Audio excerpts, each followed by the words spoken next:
இந்த அக்ரிகல்ச்சுரல் ஸ்டாட்டிஸ்டிக்ஸ்னு ஒரு பாடம், விவசாய புள்ளியியல். அது ரொம்ப போர் அடிக்கும். நாங்கள் யாரும் போக மாட்டோம் அந்த வகுப்புக்கு. ஏன்னா அது புரிஞ்சுக்கிறதே கஷ்டமாக இருக்கும். அதுக்காக அந்த ஆசிரியர் என்ன பண்ணார்னா, ஒரு தொழில்நுட்பத்தை கையாண்டார். அதாவது அந்த பாடத்தை நடத்திவிட்டு கடைசியில் ஒரு ஜோக்கு சொல்கிறது. அந்த ஜோக்கு அந்த வயசில் நமக்கு என்ன பிடிக்குமோ, அதாவது இந்த வயசில் உங்களுக்கு என்ன பிடிக்குமோ அது அப்படிப்பட்ட ஜோக்காக சொல்லி எங்களை உடனே அந்த வகுப்புக்கு எல்லாரையும் வரும்படியாக பண்ணிட்டார். அப்போ அந்த விவசாய புள்ளியியல் துறை பேராசிரியர், அதனுடைய பாதிப்பு தான் எனக்கு எது சொன்னாலும் கடைசியில் எதையாவது ஒரு வேடிக்கையாக ஒன்று சொல்கிறதுங்கிறது. அந்த ஆசிரியருடைய பாதிப்பு. அவர் என்ன பண்ணுவார், ரொம்ப கடுமையான விஷயங்களை சொல்லிவிட்டு பாடம் முடிகிறப்போ ஒரு ஜோக்கு சொல்லுவார். அப்போ ஏதாவது பத்திரிகைகளில், வெளிநாட்டு பத்திரிகைகளில் படிச்சுட்டு சொல்லுவார். அவர் அப்போ 40 வருஷத்துக்கு முன்னாடி சொன்னது இப்போது இன்னமும் ஞாபகம் இருக்குது எனக்கு. அது என்ன, அவர் சொன்ன அந்த ஜோக்குகளில் ஒன்று என்னென்னா, ஒரு பெரிய குண்டான ஆள், ரொம்ப எடை அதிகம். அவன் இந்த எடையை குறைக்கிறது எப்படின்னு முயற்சி பண்ணான். முதல்ல எவ்வளவு எடை இருக்கும் அப்படின்னு சொல்லி ஒரு எடை போடுற மிஷினில் ஏறி நின்று காசை போட்டானா. டிக்கெட் விழுந்தது. அதில் எழுதியிருக்கும், என்ன எழுதியிருக்கு அப்படின்னு பார்த்தா, ஒரு சமயத்தில் ஒருவர் மட்டுமே ஏறி நிற்கவும் அப்படின்னு இருந்துதான். இவன் புரிஞ்சுக்கிட்டான் என்ன ஆச்சுன்னா, சரி நமக்கு நிலைமை சரியில்லை, இது எப்படியும் எடையை குறைக்கணும், இதுக்கு என்ன பண்ணுறதுன்னா, அந்த நேரம் அமெரிக்கா போக வேண்டிய வாய்ப்பு கிடச்சிது. அமெரிக்கா போய் எங்கே சுற்றி பார்த்துக்கிட்டு இருக்கும்போது ஒரு இடத்துல போர்டு போட்டிருந்துதான், உங்கள் எடை குறைய வேண்டுமா இங்கே வாருங்கள் அப்படின்னு விளம்பரம். உடனே இவன் ஆவலாக அங்கே போனான். அங்கே ஒரு இடத்துல அந்த மேனேஜர் மாதிரி ஒரு ரிசப்ஷனில் ஒரு பொண்ணு உட்காந்துருந்தது.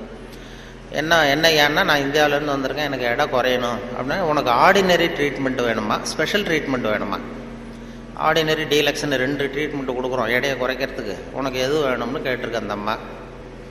இவன் பார்த்தான், எதுக்கு அனாவசியமாக செலவு, ஆர்டினரி ட்ரீட்மெண்ட்டே போகிறோம் அப்படின்ட்டுருக்கான். அப்படின்னா இந்த பக்கம் போ இந்த ரூமுக்கு அப்படின்னு சொல்லி கதவை திறந்து விட்டு தான் இவன் ஆவலாக உள்ள போயிட்டான். அந்த எடையை குறைக்க வேண்டிய போனால் அங்கே மேஜை நாற்காலி எல்லாம் செதறி கிடக்கு, அங்கேயும் இங்கேயுமா, ஒரு ஒழுங்காக இல்லை. ஒரு பெரிய ஹால், அதில் அந்த மூலையில் ஒரு பொண்ணு நின்றுட்டு இருக்கு, ஒரு 16 வயசு பொண்ணு நின்றுட்டு இருக்கு, அரைகுறை ஆடையோட. இவனுக்கு என்ன ஆசைன்னா, அந்த பொண்ணை போய் தொடணும்னு ஒரு ஆசை. அதனால் இப்படி சுற்றி சுற்றி ஓடுறான் அந்த மேஜை நாற்காலியை சுற்றி. அந்த பொண்ணு இவன் கையில் அகப்படாமல் அதுவும் தப்பிச்சு ஓடி ஓடி வந்துக்கிட்டு இருக்கு. ஒரு 15 நிமிஷம் துரத்துறான், அதுவும் சுற்றிக்கிட்டே இருக்கு. 15 நிமிஷம் கழித்து இந்த மேனேஜர், அந்த பொண்ணு ட்ரீட்மெண்ட்டே இவ்வளவு தான், ஒரு 10 நாள் இப்படி வந்தீங்கன்னா சரியாக போடும், எடை குறைஞ்சிரும் அப்படின்ட்டு. இவன் வந்தவன் என்ன பண்ணா, சரி ஆர்டினரியே இப்படி இருந்தால் ஸ்பெஷல் ட்ரீட்மெண்ட் எப்படி இருக்கும் அப்படின்னு யோசனை பண்ணான். சாடார்னு என்ன பண்ணால், நம்ம வந்துட்டோம், இதுக்காக இன்னொரு தரம் அமெரிக்காவுக்கு நம்ம வரப்போகிறதில்ல, எப்படியும் அதையும் பார்த்துட்டு போடுவோம்ட்டு மறுபடியும் அந்த மேனேஜர் அம்மாட்ட போய் நின்னான். என்ன சார் மறுபடியும் என்னன்னு கேட்டிருக்கேன், அந்த ஸ்பெஷல் ட்ரீட்மெண்ட்டையும் எடுத்துகிட்டு போடலாம்னு பார்க்குறேன் அப்படின்னா, அது நீங்கள் இது ஆர்டினரி ட்ரீட்மெண்ட்டுக்கு $10 கட்டினீங்க, ஸ்பெஷல் ட்ரீட்மெண்ட்டுக்கு $50 கட்டணுமே அப்படின்ட்டுருக்கு. அது பரவாயில்ல நான் கட்டிடுறேன்னு சொல்லி கட்டிவிட்டு அப்படின்னா இந்த ரூமுக்கு போ அப்படின்னு ரொம்ப ஆவலாக போய் கதவை திறந்தான். அதுவும் ஒரு பெரிய ஹால், இதே மாதிரி மேஜை நாற்காலிலாம் செதறி கிடக்கு. அந்த மூலையில் தேடுறான், யார் நிற்கிறான்னு பார்த்தா ஒரு 90 வயசு கிழவி. அவ இவனை துரத்துறா.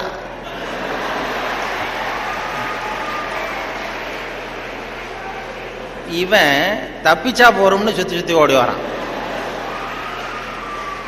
சுற்றி வெளியில் விறுவிறுக்க ஓடி போகிறோம் சார் அப்படின்னா, இது ஒரு 4 நாள்லேயே சரியாக போடுங்க உங்களுக்கு அப்படின்ட்டு வந்துட்டான். இதை எங்கள் ஆசிரியர் கோயம்புத்தூர் விவசாய கல்லூரியில் ஒரு கடுமையான பாடத்தை நடத்திவிட்டு, அக்ரிகல்ச்சுரல் ஸ்டாட்டிஸ்டிக்ஸுங்கிற பாடத்தை நடத்திட்டு கடைசியில் சொன்ன ஜோக் அது எங்களுக்கு, அதாவது வகுப்புக்கு தவறாமல் போகணுங்கிறதுக்காக அவர் சொன்னது. அது இப்போ அதனுடைய விளைவு என்னென்னா, இப்போ எனக்கு 45 வருஷம் 50 வருஷம் கழித்து அந்த ஜோக்கு ஞாபகம் இருக்குது, பாடம் மறந்து போச்சு. இப்படி தான் கடுமையான விஷயங்களை நம்மளை பண்ணி சொல்லி கொடுக்கறது வழக்கம். அதே போல் எனக்கு இந்த பொறியியல் துறைக்கும் வர வேண்டிய வாய்ப்பு கிடைச்சிது. நம்ம படித்து முடித்ததுமே சில பேர் எங்கள் பெற்றோர்கள் எல்லாரும் ஆலோசனை பண்ணாங்க, பொறியியலுக்கு அனுப்பலாம், இன்ஜினியர் ஆக்கலாம் பையனை அப்படின்னு. அப்புறம் எல்லாம் இப்போ சில பேர் சொன்னாங்க, அதுக்கெல்லாம் நம்ம பையன் சரியாக வரமாட்டான், அதுக்கெல்லாம் கொஞ்சம் புத்திசாலித்தனம் வேணும் அப்படி இப்படின்னு சொல்லி அதுதான் பண்ணி விட்டாங்க. அப்போது சொல்கிறது உண்டு, ஒரு பையனுக்கு சின்ன வயசுலேயே அவனை எந்த துறையில் சேர்க்கறது அப்படிங்கிறது ஒரு முக்கியமான விஷயம். ஒரு அம்மாவுக்கு தன்னுடைய பையனை எதில் இன்ஜினியரிங் காலேஜில் சேர்க்கணும்னு ஆசை. எந்த துறையில் சேர்க்கறது, சிவில் இன்ஜினியர் ஆக்கலாமா, மெக்கானிக்கல் இன்ஜினியர் ஆக்கலாமா, அதை அல்லது எலக்ட்ரிக்கல் இன்ஜினியர் ஆக்கலாமா அப்படின்னு ஒரு அம்மாவுக்கு ஆசை. அப்போ எல்லா துறையும் இருக்கீங்கன்னு அர்த்தம். இந்த பையனை எந்த துறையில் சேர்க்கறது அம்மாவுக்கு முடிவு பண்ண முடியல, அப்பாவாலையும் ஒன்றும் சொல்ல முடியல. உடனே இவர் என்ன பண்ணார், பையனை அழைச்சிட்டு ஒரு மனோதத்துவ டாக்டர்கிட்ட போனார். ஒரு உளவியல் டாக்டர்கிட்ட போய் சைக்கியாட்ரிஸ்ட் இது மாதிரி என்னம்மா விஷயம்னு கேட்டிருக்காரு அந்த டாக்டர். ஒன்றும் இல்லை சார், என் பையனை மேற்கொண்டு படிப்புக்கு சேர்க்கணும், இன்ஜினியரிங் காலேஜில் சேர்க்கணும். சிவில் இன்ஜினியர் தேவலாமா, மெக்கானிக்கல் இன்ஜினியரா, எலக்ட்ரிக்கல் இன்ஜினியரா, எது இவனுடைய சுபாவத்துக்கு தகுந்தாப்புல நீங்கள் ஒரு துறையை சொன்னீங்கன்னா அது ஈஸியாக இருக்கும் படிக்கிறதுக்கு. அதுதான் உங்களை மன ரீதியாக நீங்கள் ஆராய்ச்சி பண்ணி சொல்லுங்கன்னு அழைச்சிட்டு வந்துருக்கு.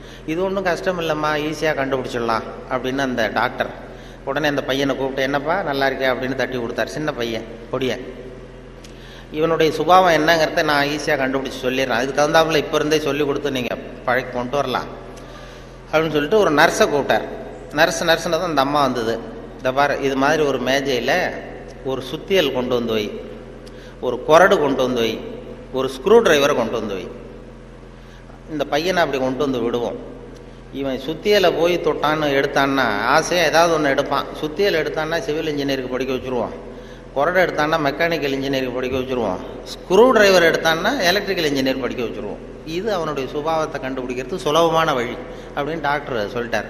ரொம்ப ஈஸியாக அந்த நர்ஸு கொண்டு வந்து ஒரு கொரடு, ஒரு சுத்தியல், கொரடு, ஸ்க்ரூ டிரைவர் வச்சுட்டு அப்படி ஒதுங்கி நின்றுது. பையனை கொண்டு வந்து விட்டாங்க. பையன் என்ன பண்ணா, நேராக போய் அந்த நர்ஸை கட்டி பிடிச்சிக்கிட்டான்.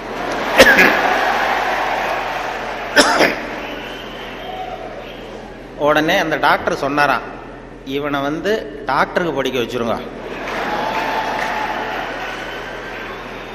அதுதான் அவன் சுபாவத்துக்கு பொருத்தமாக இருக்கும் அப்படின்னு சொல்லுவாங்க. அப்படி ஒருத்தருடைய சின்ன வயசுலேயே நம்ம எந்த துறைக்கு கொண்டு போகலாம் என்ன ஏதுங்கிறது இளையும் பயிர் முளையில் தெரியும்பாங்கள்ல, சின்ன வயசுலேயே தெரிஞ்சிடும். அது பெரிய பெரிய இதெல்லாம் ஒரு பெரிய எழுத்தாளர் மேல்நாட்டில் பிற்காலத்தில் பெரிய எழுத்தாளர் ஆனாராம். அவருக்கு சின்ன வயசில் படிக்கும் பொழுது ஒரு கட்டுரை எழுத சொல்லியிருக்கிறார் வாத்தியார். என்ன கட்டுரைன்னா விபத்து அப்படின்னு தலைப்பு. விபத்துன்னு சொல்லி ஒரு கட்டுரை அல்லது கதை எழுதுங்கன்னு சொல்லியிருக்கார். இந்த சின்ன பையனாக இருக்கும்போது எழுதினானா. அவன் பிற்காலத்தில் பெரிய நாவலிஸ்ட், பெரிய எழுத்தாளர் ஆனான். சின்ன வயசுலேயே அவன் விபத்துங்கிற தலைப்புக்கு என்ன எழுதுனா, ஒவ்வொரு வரியிலையும் ஒவ்வொரு திருப்பம். அதாவது ஒரு 10வது மாடியில் ஒருத்தன் வெள்ளை அடிச்சுக்கிட்டு இருந்தான் அப்படின்னு எழுதுறான். 10வது மாடியில் வெளிப்பக்கமாக நின்றுக்கிட்டு ஒருத்தன் வெள்ளை அடிச்சுக்கிட்டு இருந்தான். துரதிர்ஷ்டவசமாக அந்த வெள்ளை அடித்தவன் கால் தவறி கீழே விழுகிறான், விழுந்துக்கிட்டு இருக்கான். அதிர்ஷ்டவசமாக அந்த நேரம் சாலையில் ஒரு வைக்கோல் வண்டி வந்து கொண்டிருந்தது. அடுத்த வரி.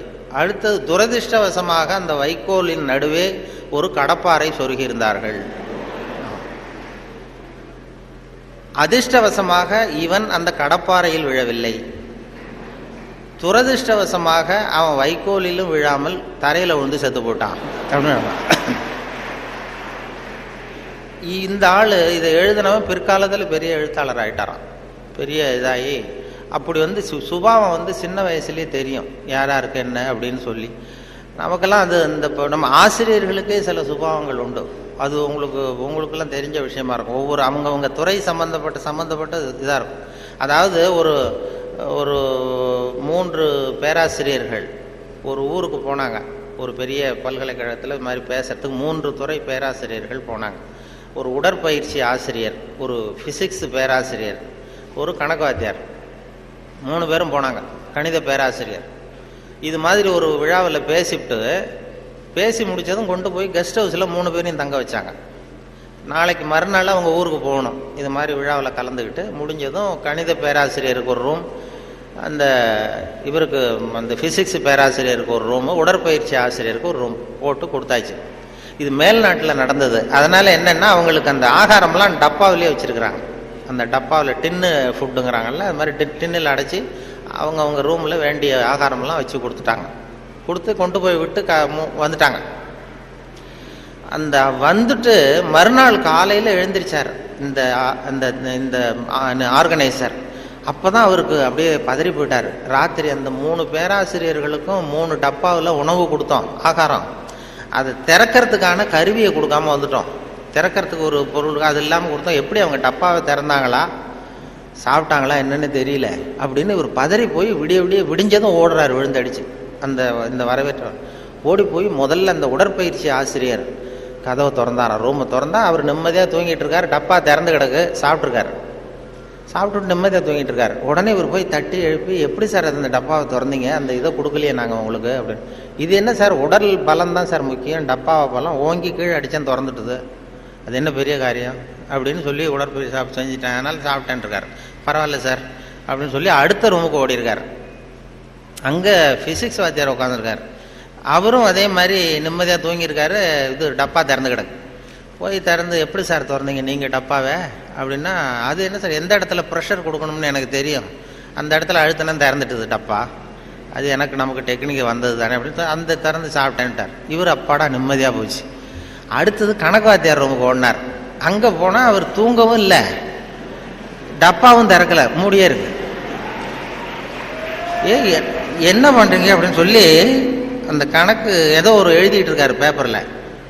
கணக்கு வாத்தியார், என்ன சார் பண்ணிட்டு இருக்கீங்க அப்படின்னு கேட்டிருக்காரு. ஒன்றும் இல்லை, அஸ்யூம் தி டப்பா இஸ் ஓப்பன் அப்படின்னு சொல்லி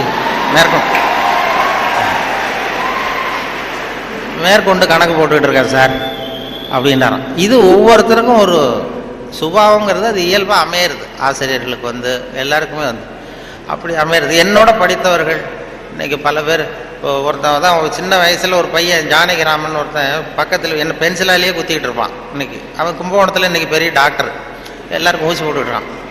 அப்படி சின்ன வயசுலேயே சுபாவம், அங்கே யார் யார் எப்படி வருவாங்க அப்படின்னு தெரியும். அவங்களுடைய அந்த படிக்கும் பொழுதே அந்த இது தெரியும். என்னோட படித்தவர்கள் நிறைய பேர் அது மாதிரி ஒவ்வொரு துறையில் வந்திருக்கிறாங்க. சில பேர் இந்த நான் சொன்னது மாதிரி மேல்நாட்டில் ஒரு பெரிய பிரபலமான வக்கீல். அந்த வக்கீல் சின்ன வயசு அவர்கிட்ட வாதாடுறதுக்கு எல்லாரும் பயப்படுவாங்களாம். அந்த வக்கீல் சின்ன வயசுல எப்படி இருந்தான் அப்படின்னு சொல்லி அவங்க அம்மா சொல்லியிருக்கிறாங்க ஒரு பேட்டியில். அவங்க இந்த பையன் இவன் சின்ன வயசுலேயே வருங்காலத்தில் பெரிய வக்கீல் ஆகிடுவான்னு எனக்கு தெரியும் அப்படின்னு சொல்லியிருக்கிறாங்க. என்ன பண்ணான்னா, அப்பா பேப்பர் படிச்சுட்டு உட்காந்துருக்காரு, அம்மா சமயக்கட்டில் இருக்கிறாங்க. இவன் பையன் அவன் ரூமில் இங்கே ஏதோ பண்ணிகிட்டு இருக்கான். ஒரு பூனை வீல்னு கத்திக்கிட்டு இருக்கு. அம்மா கதறிக்கிட்டு இருக்க ஒரு பூனை. உடனே அம்மாவுக்கு புரிஞ்சு போச்சு, டேய் அந்த பூனை வாழை பிடிச்சி இழுக்காதரா அப்படின்னு கத்திருக்கு அந்த அம்மா. பூனை வாழை பிடிச்சி இழுக்காதரன்னு. ஆமாம், இங்கேயும் சில பூனைகள் இருக்கு, அது வாழை யாரும் பிடிச்சி இழுத்துறாதீங்க. அது